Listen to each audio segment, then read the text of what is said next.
Mga bossing, do'n sa senador natin, tatlo pa lang, 'no? Tatlo na kumbaga para sa akin, yung gusto ko suportahan. Congressman Busita, 100% 'yan.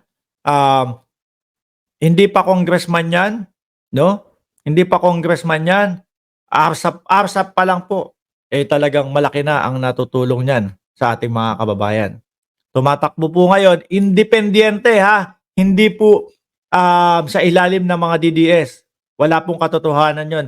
Independent pong tumatakbo si Congressman Busita, oh, sa pagkasenador.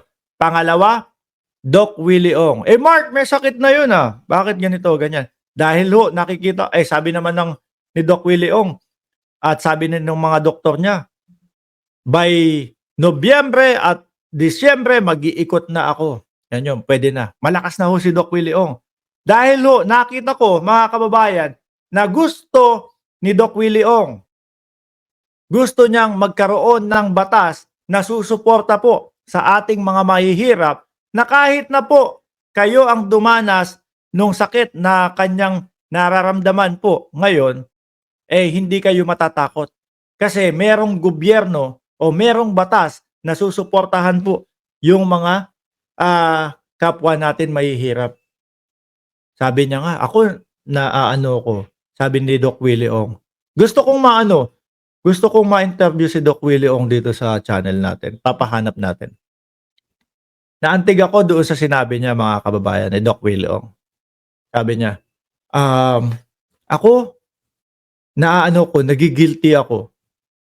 Sabi ko, bakit kaya? Kasi ako may pera ako, no? Alam niyo naman po, malaki sa pagdodoktor, malaki ang kita ng pagdodoktor. At the same time, sa pagba-vlog, malaki din po ang kinikita. Nagigilty ako kasi ako meron akong panggastos, meron akong pambayad dito sa aking sakit. Kaya lang kawawa yung ating mga nakalinya yan. Tampo naman to si Just Right. Bakit si Kong Busita hindi mo interviewin? Nakalinya yan, di ba? Sabi ni Doc Willie Ong, nagigilty ako kasi yung mga mamamayan natin, kapwa natin, na kung sakaling magkasakit ng kagaya ng ganito, wala na, tunganga na lang. Dahil sa mahal ng mga gamot na aking iniinom o mga ginagamit. No? So doon ko po naramdaman kay Doc Willie Ong, mga kababayan, na etong tao na to, gusto talagang magkaroon ng isang matibay na batas na susuporta doon sa mga kapwa natin, Pilipino na mahihirap, na kahit na magkaroon ng ganung karamdaman, eh hindi sila matatakot. Kasi may nakasuporta sa kanila na batas para tulungan sila, no? Na magamot yung kanilang karamdaman, mahal man o sakit, o mahal man o mura. Yun, no? Pangatlo, mga bossing, ito magugulat kayo eh. Bakit? Bakit? Mark Gamboa, mga bossing, si Models of Manila. Mas pipiliin ko pong suportahan yan. Alam ko po, napakahirap ng tatahakin ni Models of Manila or ni Mark Gamboa, mga bossing, dito sa laban sa Senado. Sobrang dadaan po talaga sa butas ng karayom, no? Sa real talk po, mga kababayan, malaki ang tsansa na hindi pala rin si Mark Gamboa. Pero bakit ko susuportahan? Dahil nakikita ko po sa kanya, mga kababayan, doon sa pagka nanonood ka ng kanyang mga vlog. Tsaka kumpare ko din yan, mga bossing. Pag pinapanood mo si Mark Gamboa, yung mga sinasabi niya, no? Yung mga binibigay niyang example, yung mga gusto niyang mangyari para sa ating bayan. Sabi ko, mas okay pa tong si Mark Gamboa kaysa kay Bato de la Rosa eh. Talaga, ayan, graduate naman din po yan, mga bossing. Hindi naman po porket vlogger, mababa ang tingin natin. Graduate po yan. Kung di ako nagkakamali, Ateneo o De La Salle yan, mga bossing.